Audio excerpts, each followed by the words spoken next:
This is WWE superstar Drew McIntyre, and you're listening to the WWE Podcast. The champ is the one that everybody wants, me. Becky Lynch is going to WrestleMania. Claymore! Austin 316 says I just whipped your ass. This is my iron. You're going to acknowledge me. All right, everybody, welcome to the Monday Night Raw review. It is Tuesday, January 17th, 2023. No shortage of things to talk about tonight, whether you want to talk about Raw, and we will. This is going to be a very heavily focused show on Raw, as the name suggests. But there's other news coming out as well, a couple of things. And here on the WWE Podcast, while there are so many other podcasts that deal in rumor and innuendo, we are here to bring you the cold hard facts, and we try to only report on and comment on what is going on currently, and that are two things. Number one, Vince McMahon is being sued by the Detroit Police and Fire Pension Board as shareholders. This is according to Fox 2 in Detroit, that the pension board for the city's police and fire has $2.8 billion in its fund, but 100,000 of that is invested in the World Wrestling Entertainment. Therefore, they're a shareholder, and some of their members are upset that Vince McMahon, who faced allegations of sexual assault, has gotten his position back as company chairman. And what they said that they want to do is have Vince McMahon leave the company. That they just want him gone. There has been no response from Vince McMahon or WWE officially on this, and I can tell you right now, this is going nowhere. Okay, I wanted to report on it because people were reporting on it. If you think a measly $100,000 shareholder is going to sway the billionaire Vince McMahon of his conquest to come back, I mean, this is nothing more than just, kind of just another to Vince, another Tuesday, right? I'm sorry, this is going nowhere. It's going nowhere fast. I know that this is their desperate attempt to get Vince off, and I understand why, and I appreciate it, but it's not going to happen. So I'm honestly, until more substantive evidence comes out, or substantive, shareholders maybe jump on board with this, it ain't going to happen. I'm sorry. But beyond that, Yahoo is reporting that Vince McMahon is back at WWE offices and has suggested creative changes. Now, that's the headline, okay? This is actually from WrestleZone, which Yahoo Entertainment picked up, okay? And here's what the article says. I don't mean this for it to be story time, but since this is on the minds of so many fans, and the possibility of Vince McMahon returning to WWE TV in the very near future, this is relevant to talk about. And he can actually appear, I believe, possibly, it's in the universe of possibility, as soon as next week's Raw 30. For many reasons. But here's what the article says. Again, I don't want to have massive story time here, but the article's it's brief. So here we go. Vince returned to WWE's board, but it sounds like his influence is being felt in other departments. The January 16th, 2023 edition of the Wrestling Observer newsletter covered Vince McMahon's return and noted that McMahon was back to help facilitate a sale of the company, but there was a growing belief that he would try to return in a creative capacity. It is noted that in the Observer that McMahon had not been to the office nor at television at the time of publication, but that, quote, doesn't mean things won't change. Well, apparently things have changed. In a new update, Wrestling Observer is reporting that Vince McMahon is back in the office and has suggested changes. Ringside News first reported Vince McMahon had been back in the office and sent out notes to several departments suggesting changes, and that talent was told during Friday's roster meeting that Paul Levesque would remain in charge of creative. Levesque offered a scenario where Vince could make suggestions, but Levesque was the only one making the final decisions. This was a detail that Fightful also reported, noting that Levesque said he and Vince might have creative talks, but the final call was his. So I'll leave it at that. I mean, that's pretty much the end of the article. So there is a report that Vince McMahon is actually already back at the offices. Now, this is, again, Wrestling Observer, one of the more credible sources, as others are, like Pro Wrestling Net and The Torch. So that's why I'm reporting on this. It's not just your clickbait website, that Vince could already be back at the office and it's already suggesting creative changes. And honestly, this if this is true, this doesn't surprise me at all. Nothing with Vince McMahon surprises me when it comes to redeeming his integrity, redeeming his story, redeeming his life, which is WWE. That has and is and will continue to forever be his life. And I think Vince McMahon is not going anywhere. I think he will fight literally until the death to be a part of WWE in some way. If it's somehow taking back head of creative, taking back the CEO spot in some way. Now, again, I am not a business expert, and I don't pretend to know how exactly this could take place, how exactly Vince could get himself back into the exact same position or force himself into that position. I don't know how that could logistically be possible, but if there's a way, and there's a way, Vince will find it. And I have a feeling that Vince will be in a much more influential position if he's not already. So, buckle up, guys. I have said this for quite some time that Vince, this story is just beginning. And the whole suing thing is, I'm sorry, it's a joke. It's to get attention, for a measly $100,000 of that $2.8 billion in the fire and city fund for Detroit, fire and police. It's laughable. I mean, it is. They're trying to not grandstand, but I guess virtue signaling is kind of the phrase of the last couple of years, and that seems to be what they're doing, where they know they have no chance against Vince doing what he's done. I really don't think so, unless others jump on board, and if that happens, maybe my opinion changes. But if it's solely the Detroit Fire and Police, what is it? The Fire and Police Board, that ain't happening. I mean, if they're doing it out of, he was accused of this and that and allegations of this and that. Yeah. Okay. Well, I mean, I agree that that's, of course, inappropriate for a CEO, and he did step down, but now he's back, and it's nothing more than just a complete Hail Mary here. So, but the more substantive to me, the more important story is Vince McMahon reportedly already back at the office and trying to create a bit of a stir with the creative. So keep that in mind. That is the latest. But let's get to Monday Night Raw. Now, before we do that, I have a lot of guests coming on, guys, over the next week or two with Royal Rumble. We've got a lot of co-hosts. Next week, we've got someone that is going to be in person. Okay, someone in person who is at Philadelphia at Raw 30 that'll be joining us next week for an in-person perspective. Really looking forward to that. And then, let's see. This coming Saturday we have a very familiar voice. You'll hear his voice and go, "Oh my gosh, I haven't heard him on your show in quite a while." He'll be back. I'll leave that mystery to you on Saturday. And actually, it'll be released Sunday, but I'll be recording it Saturday night for a weekend review.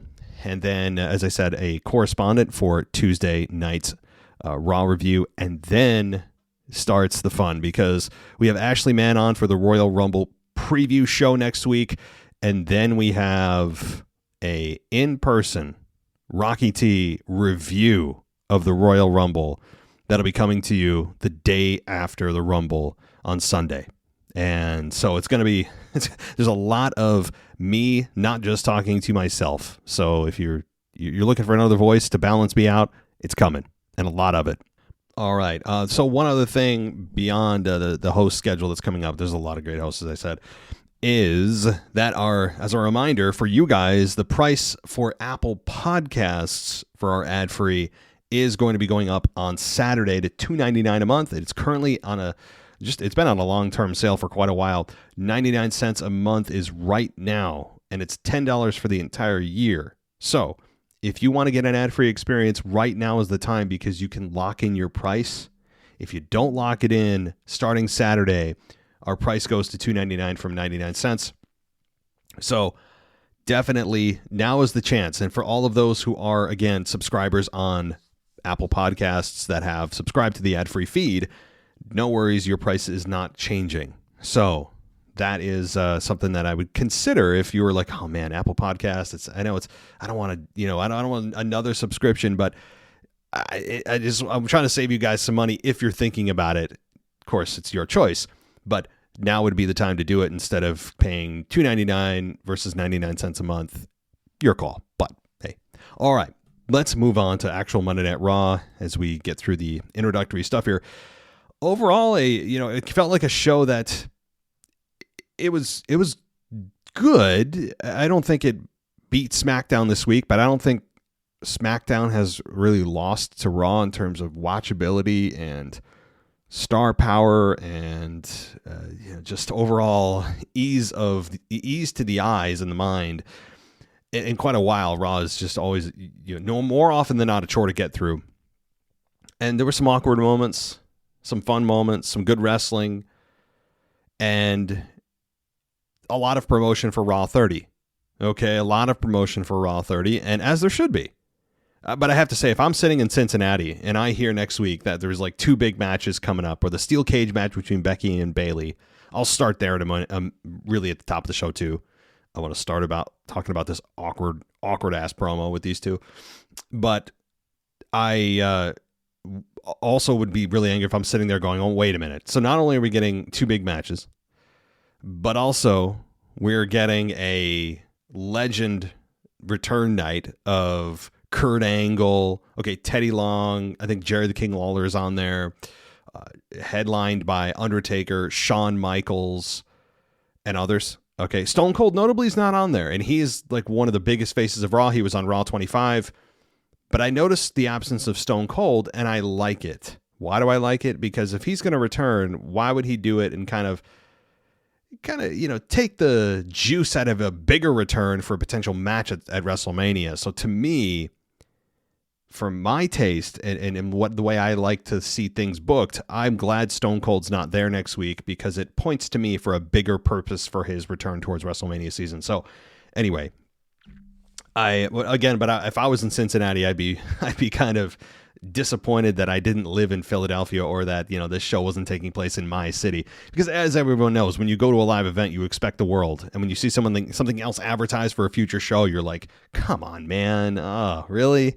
And you can hear the kind of groan in fans of like, oh, wait, Undertaker, cool. Shawn Michaels, cool. Whoa, next week. So there always is that element where you're just kind of, if you're in person, you're like, son of a, right? But next week should be a massive show. Also the acknowledgement ceremony next week that was advertised, where all generations of the family are going to be there. That was interesting to me, and it pointed towards The Rock. Yeah, that made me think, oh, wait a minute, Rock? But you have to remember one thing. First, let me be very clear. I would bet a lot of money The Rock is not appearing next week. In fact, I would 100% guarantee it. And not because it doesn't seem like a perfect setup with the acknowledgement ceremony. Whenever they do these kind of ambiguous things, like when Vince McMahon was getting the Vincent Kennedy McMahon Award, it was the return of Shane McMahon. They do these kind of weird, out of nowhere ceremonies. They're going to be interrupted by someone or something big. To me, though, this is not The Rock, even though it seems like a perfect fit. The reason is, first of all, it's just before the Rumble. Why would you crap on the Kevin Owens-Roman Reigns match right before the Rumble by overshadowing him with The Rock? That would be senseless. And then what do you do? Like, okay, you have him face-to-face with Roman, but if he doesn't retain the belt, how does that work? Like, you have to essentially give away the fact that he's going to retain his belt for him to challenge Roman at WrestleMania. So there's like a lot of reasons you don't do it. If it was the night after, and they were doing it the night after Rumble, and the Bloodline was scheduled to appear, sure, cool, let's do it. Then I think we're off to the races. But in this case, I think it's probably Kevin Owens in some form or fashion, obviously interrupting this. There's no doubt about that. I think he is going to interrupt this. But it does kind of lend itself to something bigger, and I don't know exactly what that is. Some part of me thought during the show that perhaps it could be Vince McMahon interrupting and mentioning something about The Rock. I don't know. Like, if Vince were to come back, I always wonder about the reaction of the in-person fan. Would they boo? Would they cheer? I would lean towards cheering, but just to double down on that, I think Vince would want to do something big by bringing back someone big to kind of make himself the babyface by bringing back a certain star. But who knows? I mean, like, I'm really reaching here. I mean, there's so many different things that would have to happen for that to be true. But what do I think it is? It's probably Kevin Owens really ramping up the match for the Royal Rumble. But let's talk about the women's division for a second.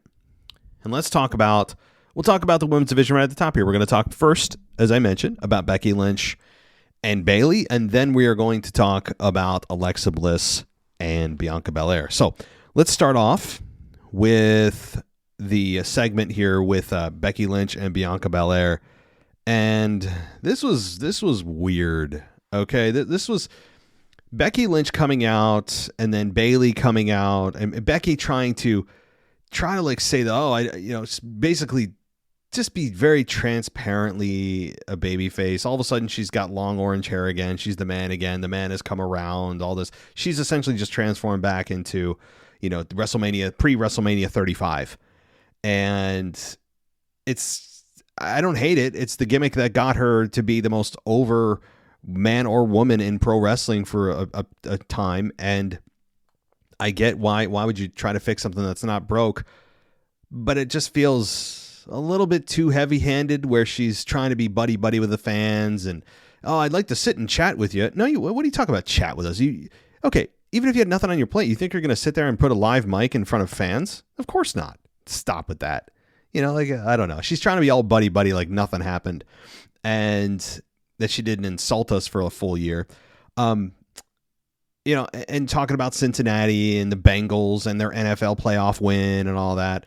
Like, hey, it's low-hanging fruit, okay? It's low-hanging fruit. But this isn't even, honestly, the part I had the problem with. And this whole thing, by the way, is not a bad segment. It didn't end badly, but boy, it was a rough start. So let's talk about the bad before the good.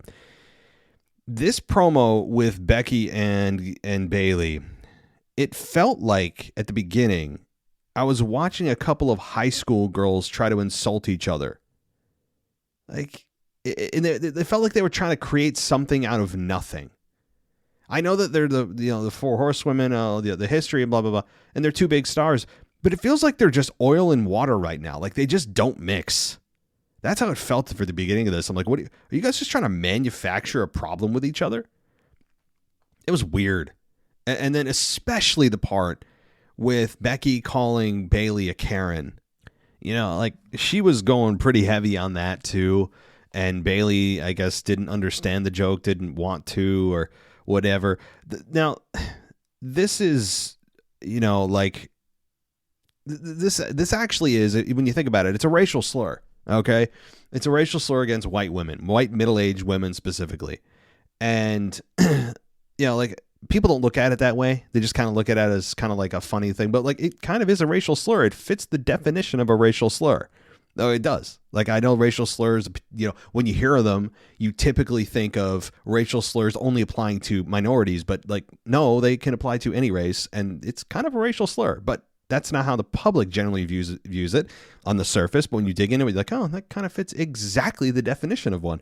Am I personally offended? Of course not. I don't care. I don't even care if it fit my demographic exactly. A 37-year-old white male who's, under 6 feet. I don't care. Like, that doesn't offend me. But my point is that it kind of is a racial slur. That said, that's not the worst part of this. The worst part of it was, beyond that, she was trying to force that in, and the crowd didn't really grab onto that. They weren't like chanting Karen. They didn't grab it. They just kind of groaned. There were a few kind of scattered cheers for that, but it didn't probably grab on the way she thought it might or would or could, based on how in society as a whole that slur has just kind of taken over. So Bayley and Becky didn't really thrive on the whole Karen thing that was kind of be forced, and it was not funny. But then they got into each other's careers and how Bayley peaked in 2015 and all that. And,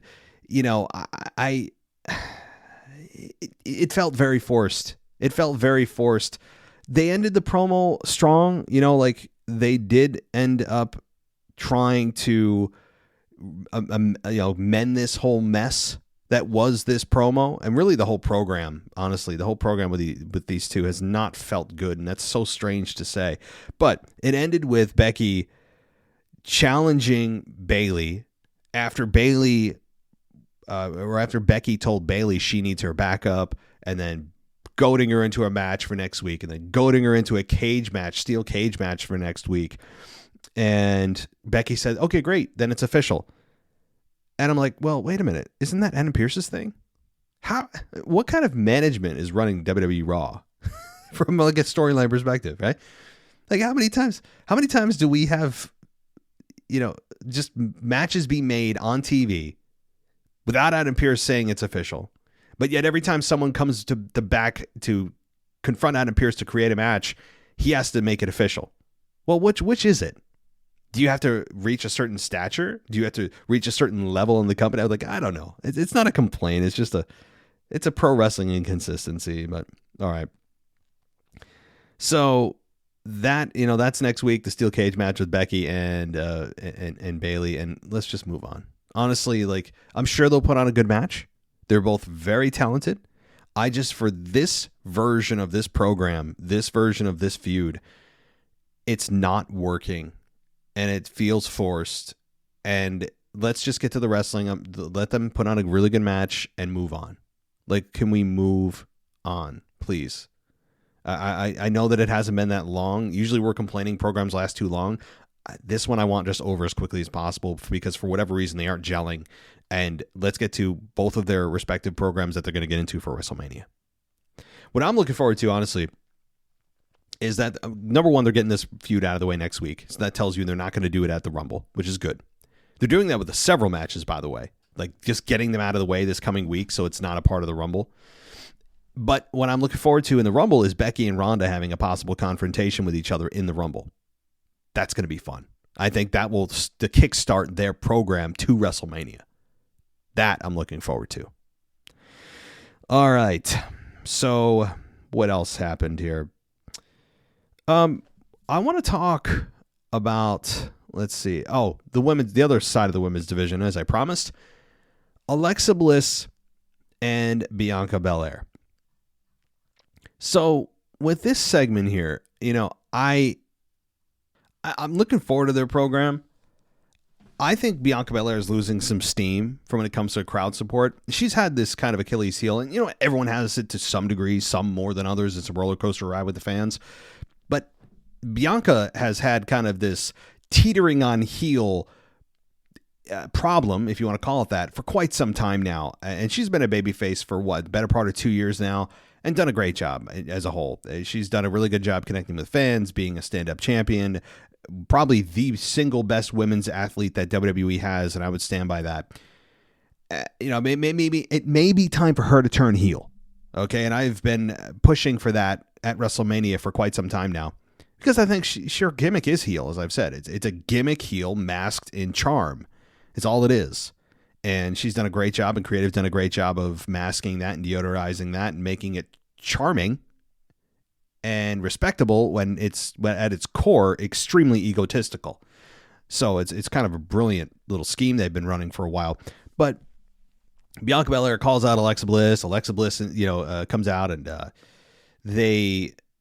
Alexa Bliss gets a Royal Rumble match with Bianca Belair, and it's for the championship. It's at the Rumble, not next week. It's at the Royal Rumble, and basically Bianca Belair gave her a choice. Do you want to compete at the Rumble, or hope that you get an opportunity at me, or do you want to face me at the Royal Rumble for this championship? And I'm like, wait a minute. First of all, who's making the matches here? Number one. Number two, why would Alexa Bliss even think about that? Like, how was that a choice at all? Like, of course, if Alexa Bliss had chosen the Rumble, I mean, like that would have been so preposterous. But why can't she choose both, by the way? How many times have we seen the men and or women compete in a singles match and enter the Rumble? We've seen it many times, and Lord knows the Royal Rumble needs bodies to fill up the 30 that aren't, going to be in the geriatric category of trying to get women in to fill bodies. And I mean that because, again, I test the depth of the women's division by the Rumble. And while I'm sure they are employing more than 30 women on the roster as a whole, from NXT to SmackDown to Raw, but the women that they trust to feel like they're ready for big time, that to me is the take the temperature of the women's division test. Because in the last couple of years, it has been at least 10 women that they've brought back to get to that magic 30 number. But in reality, it's really just like 20 or so that they have, that they trust. And then they brought back stars of yesteryear. And that's, it's always interesting to see what they do with the women's. That said, we do have a championship match set, and then they brawled, and as Bianca Belair was about to put Alexa Bliss through a couple of chairs out into the sea of people, we got Uncle Howdy appearing in kind of a corridor, and that stopped Bianca in her tracks, allowed Alexa Bliss to get the advantage, and DDT Bianca Belair onto the floor. So that was... It seems like Uncle Howdy is on her side or trying to show that he has control. I don't know.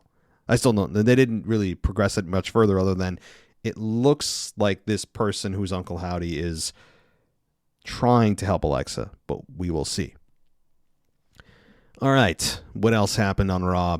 We got a tag team match with the Alpha Academy. And I have to say, the Alpha Academy right now, by the way, they took on the Judgment Day. Alpha Academy versus Judgment Day. This was a good match. I know that some of the reviews aren't very glowing on this. I enjoyed it from the perspective that Alpha Academy seems to be organically getting over. They seem to be organically getting over because, number one, how can you boo them? They're very entertaining. They've got a nice chemistry together. They're real life best friends, and they've lost the last 6 months of their career every single match. They've got a charm to them too, and Gable's one of the most underutilized, underappreciated talents in WWE. I really believe that as well. But this match here with Dominic and Damian taking on Chad Gable and Otis, you knew the Judgment Day was going to win, but you didn't know how. This ended up, as far as the finish goes, Gable had the match won, where I believe he had Dominic in a ankle lock before Ripley distracted the ref so Priest could hit a choke slam. And then Dom the ex-con made the cover for the victory. So Dominic continues, and Creative continues the brilliance that is Dom the ex-con. It is just, it's so fun to see this version of Dom, and I really have no complaints whatsoever when it comes to how they have portrayed Dom. They continue week after week after week to get him victories that he doesn't deserve, get him victories that he just slithers into. He hasn't lost. He's got that handkerchief on his mouth and his nose like he's some hardened criminal. I am absolutely loving this. And the more he leans into this, that he did hard time, and that he told the Usos that they wouldn't last a minute with the men that he spent in the time with in his cell. I mean, it is brilliant stuff.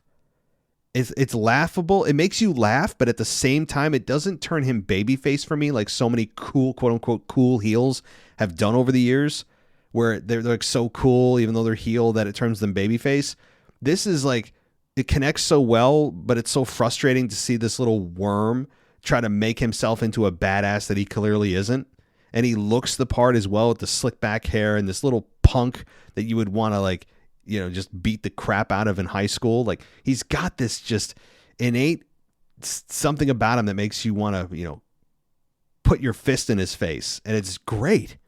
It's so fun. I like how they leaned into it, but not too much. I really enjoyed this. I hope they continue to just sprinkle in the ex-con stuff and sprinkle in and oversell the fact that he was in prison or in jail, really, but there is a difference. And trying to make up stories, and it's totally changed a man. Like, it's great stuff. Oh, it's good. By the way, not just about the brilliant stuff with Dom. It's Otis starting to really connect with the fans. You notice Otis's crowd reaction over the last several weeks has been much stronger than in months past, even though they're on a ridiculously long losing streak. They can't buy a victory at this point. But Otis getting victory, or rather getting a crowd reaction that he did. Crowd was really into his hot tags. The Caterpillar, even though he didn't land it great, still was over. This is just Otis being Otis, but still a badass. Whereas the version that Vince brought forward was Otis as roly-poly, look at my big belly, and I'm going to wear gear that accentuates that, but don't take me seriously kind of Otis. This is fun-loving Otis, but I can be a badass when need be. That's the difference. And I don't harp on the fact I've got a big belly. Let me jiggle it like, Santa Claus. That's the crap that to me took away from Otis. This is more fun. And it's believable that this is a tag team that could eventually hold gold. So that's good. That's encouraging for the Alpha Academy. It really is. And they've got, I think, a babyface turn that happened very subtly. And I like it. All right. And let's see what else. Again, the Judgment Day gets the victory. No surprise there. Omos takes out Elias. There's really not much to say about this. MVP and Elias had a run-in backstage. It led to MVP getting Elias booked in a match against the man he claims will win the Men's Royal Rumble, and Omos. LOL, MVP. I mean, just LOL. So the match was short. Not much happened. It wasn't awful, but they did what they needed to do. And that was just have Omos. At least it wasn't a local wrestler. This was an established wrestler. This was an established guy in Elias. And Omos beat him. And that's it. So, all right. What else? Street Profits took on Cedric Alexander and Shelton Benjamin. The Street Profits got the victory. And the match was good. First of all, I mean, of course it's good. Look at the guys in the ring. MVP walked to the ring as the show was cutting to a break. And that was a second too late, though, when he tried to interfere on Alexander's behalf and ended up making a final sequence look awkward. Both of the teams are incredibly talented, but this was the Street Profits match to have. MVP tried to talk to Shelton and Cedric after it was over, but they seemed too upset to have a conversation. I do think that the whole Hurt Business is going to get back together. And in fact, I think it could be a Bobby Lashley Omos together, like joining the same team. I know that sounds a little weird, but here's what happened here in the main event. And I know there's other matches. We'll get to that. But in the main event, we saw in the elimination match, which, by the way, I love elimination matches. I don't like the one fall to a finish when there's multiple guys. I'm a big fan of elimination. That's my personal thought. But this was good. It's nothing that you're going to really remember that's going to be a standout from 2023, but this was a match that was worthy of a main event. So to summarize, and I'll get to the Omos Lashley thought in a second here, but we had in this match Rollins, Lashley, Corbin, Balor, Miz, and Dolph. The winner would challenge Austin Theory for the United States Championship, with Austin Theory on commentary, by the way. Miz was the first man out after Rollins hit him with a stomp. And then Ziggler was the second man being eliminated after, I think he also got stomped, I believe.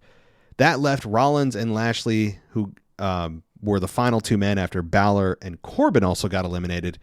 Omos came out of nowhere, and he threw Rollins over the announce table, and then Lashley seemed confused, and Theory ended up knocking him down, Lashley seemed confused to see Omos and MVP at ringside. In theory, ended up knocking him down with the US title. And Rollins took out Omos with a stomp on the announce table. And then from there, we got a Lashley hitting a spear on Rollins for the win. So this was Bobby Lashley's victory.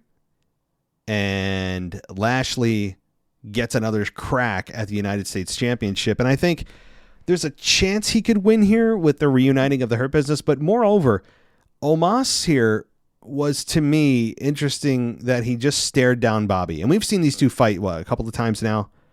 So having a third match or whatever wouldn't really do a whole lot for me. Like, we've seen it. We know what it consists of. They do work well together as competitors, as opponents. But I think that having Omos and Lashley as co-leaders of the Hurt Business, think about that. I think that might be MVP's plan. Mend all fences, bring all these guys together. Yes, that would be a new and improved Hurt Business. Not that Omos is exactly a quote unquote 5-star flip-flop wrestler, but he doesn't need to be. His presence does enough to improve and create enough interest in the rebranded, rebirthed Hurt Business. So I think that's eventually what's going to happen, personally.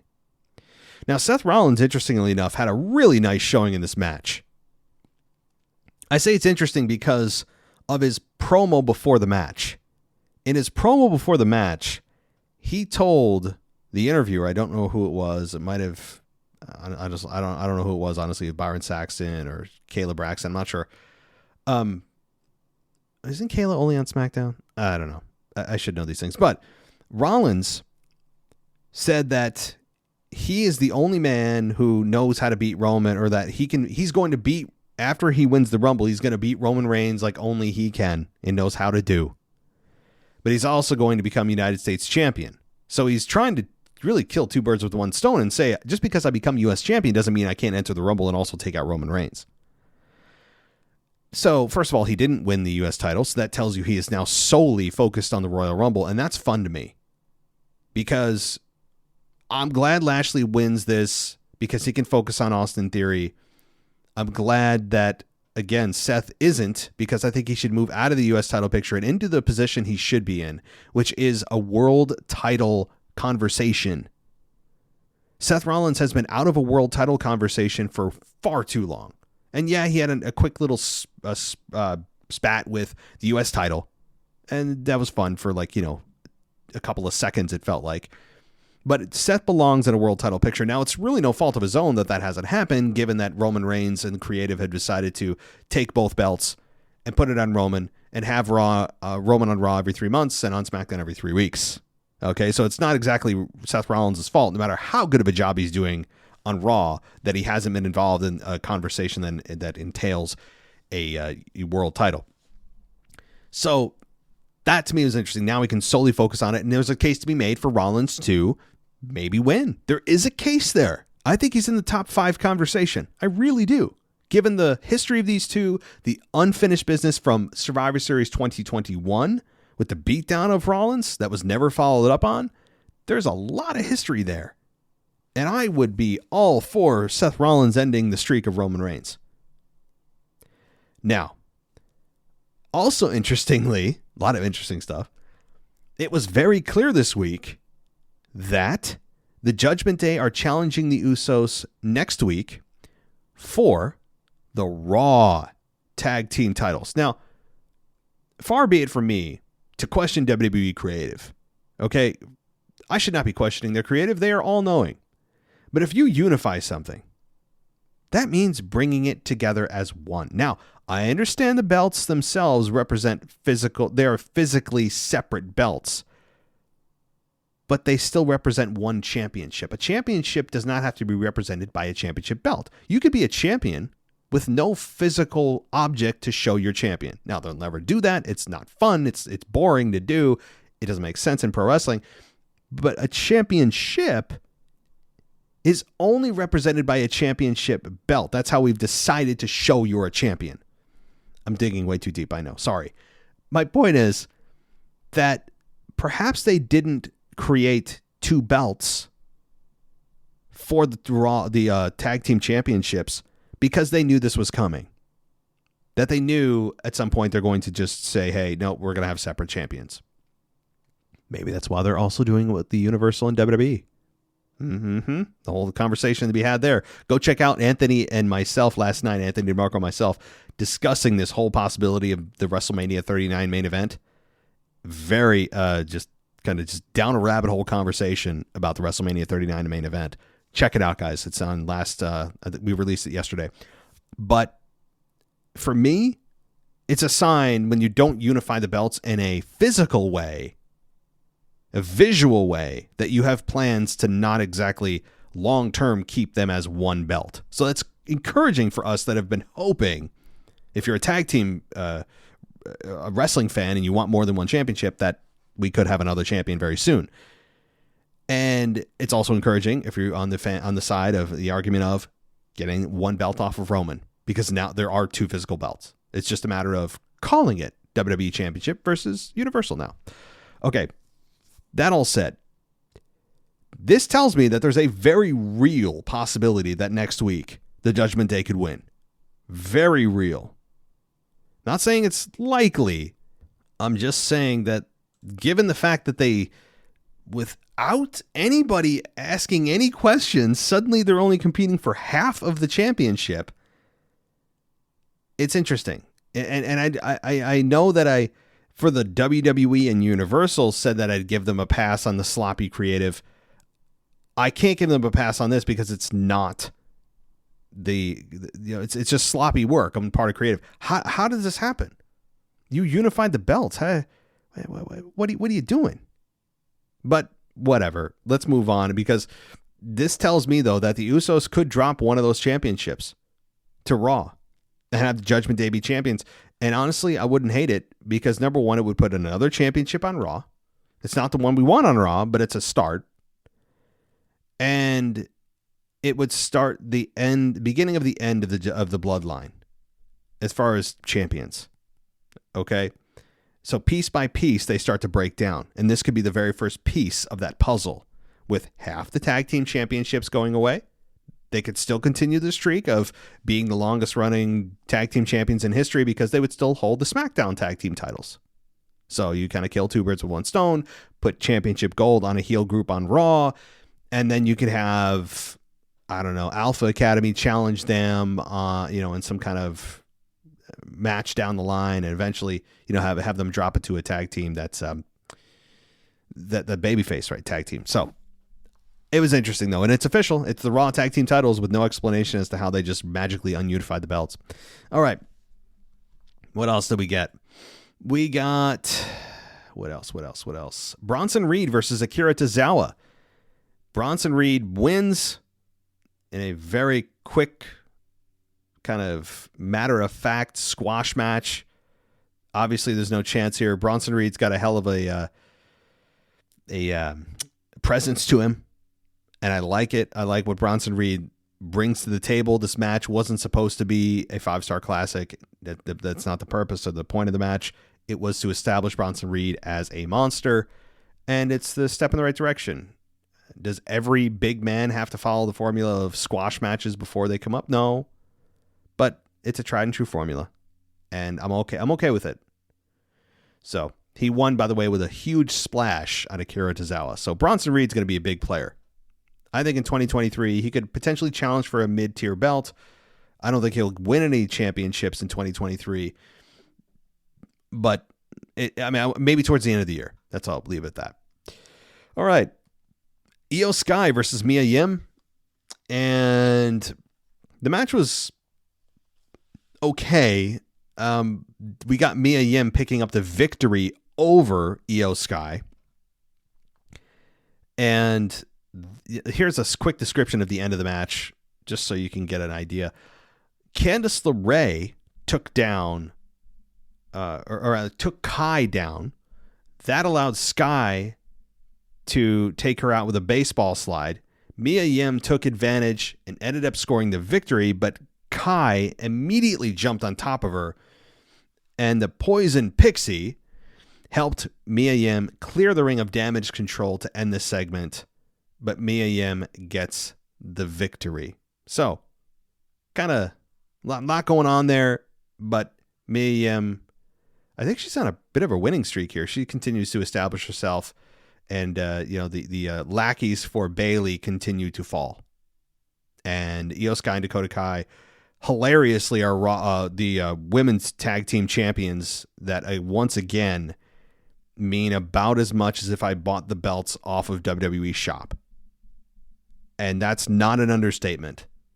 They have more often than not the whole time. There have been moments that they felt very important, no doubt about it. But as a whole, I really feel that purchasing belts off of WWE Shop hold more value than the belts that they've given, or the showtime, the showcasing, the attention is the word I'm looking for, that the tag team division for the women deserve.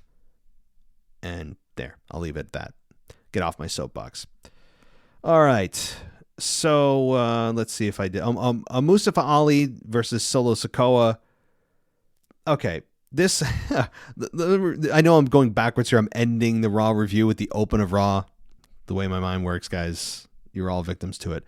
So Raw opened with the Usos and Solo heading to the ring, and they talked trash, and that's when the Judgment Day came out and claimed they will retain the Raw tag team titles. Regain, I should say. Or no, Judgment Day said they're going to gain the Raw tag titles, but a fight broke out. Solo was about to take a shot at Rhea Ripley. I wish she had, because everyone's just afraid to hit her. Mustafa Ali came in and from the top turnbuckle took him down. The match officially got started during the break, and that's when we returned to see the Street Champ taking it to the former 205 Live standout, Mustafa Ali. Kevin Owens made an appearance, and he fought the Usos at ringside. That allowed Ali to take Sikoa down with a huge tornado DDT for a 2 count.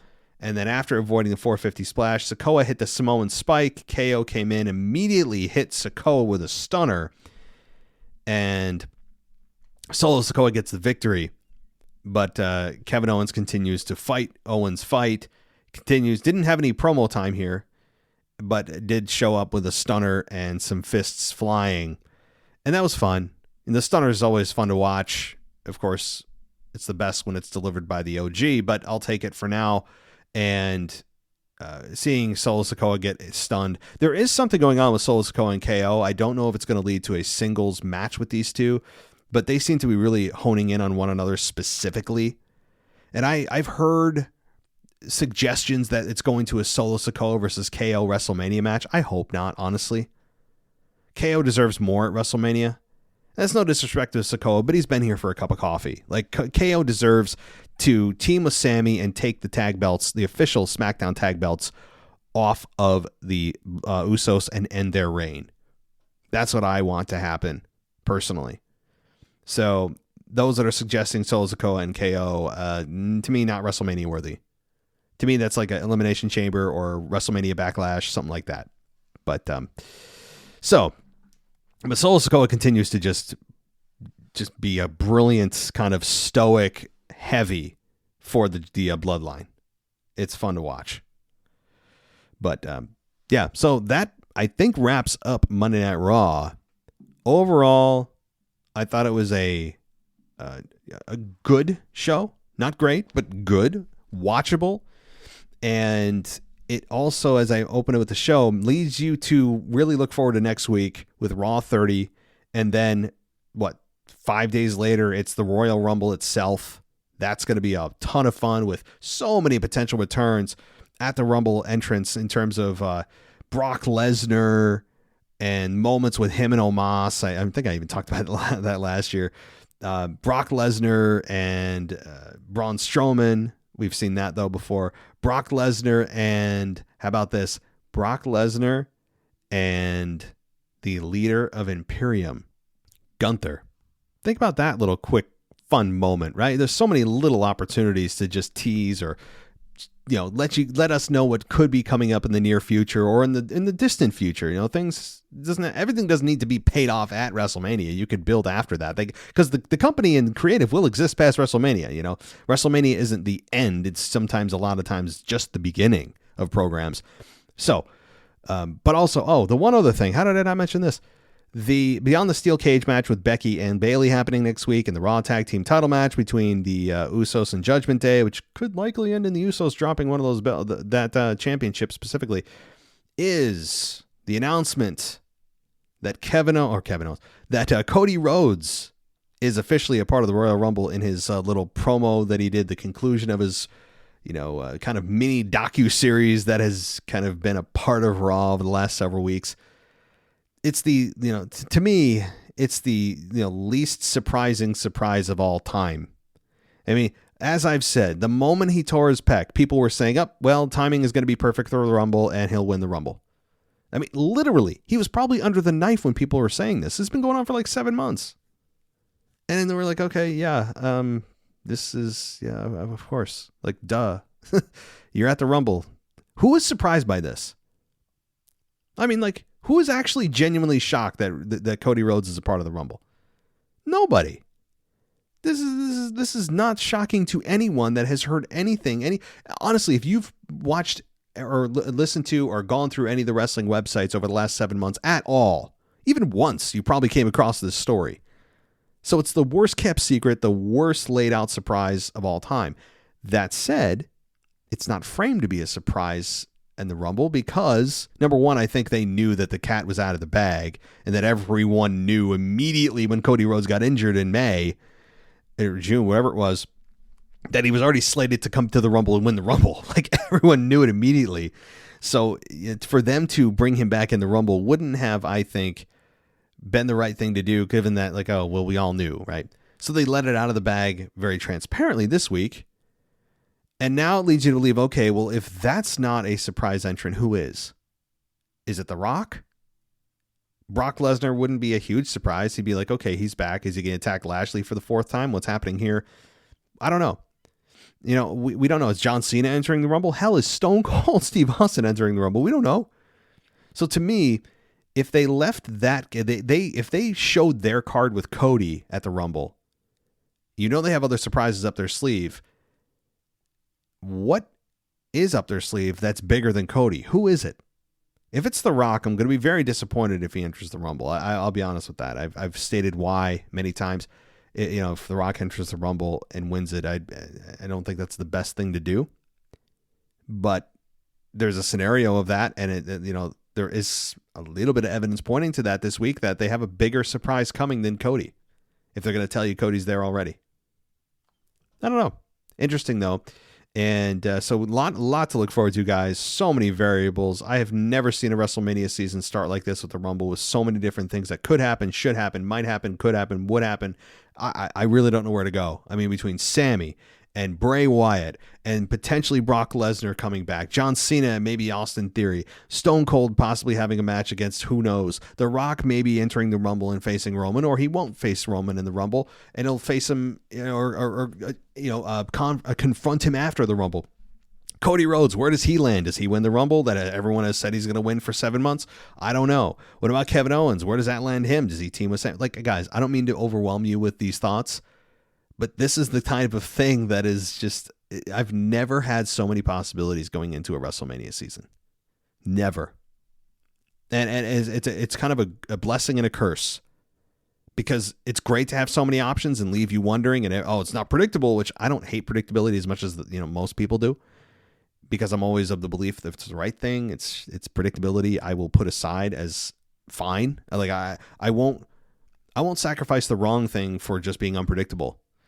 And in this case, guys, I really don't, I don't know what's going to happen. So it's exciting. It's an exciting time for sure. Next week, Raw 30 is going to be a blast. Something big is going to happen there that'll lead into the Rumble. And then the Rumble itself is going to be epic, I think, with some massive returns, massive progression in storyline. What the hell is the Pitch Black match? That kind of thing as well. And on the women's side of things, does Alexa capture the belt? Maybe she does. Maybe she doesn't. I don't think she does. But also, where's Ronda Rousey? Probably returning in the Rumble, right? Maybe having a confrontation with Becky Lynch in the Rumble. Guys, I'll stop there as my mind is continuing to just churn and churn of all the things that are probably going to happen at the Rumble or could happen. I'll leave that also to you to have fun with. But, all right, that does it for me this week with the Raw review. And tomorrow's the mailbag. I've already got a ton of emails and voicemails, guys. Like this, if I have to split it into 2 shows, I might, because there's a lot of content to get through. And, hey, it's Rumble season. Plus the show is growing, and it's a combination for lots of emails and voicemails, but we'll do our best to get through them. And last thing, guys, continue to support us. Give us that 5-star rating on Apple Podcasts. And don't forget our big long-term sale of 99 cents on Apple Podcasts is going away. So get yourself on board now and lock in your price before it increases on Saturday. All right. Thank you, everybody, for listening. Take care. I'll talk to you next time.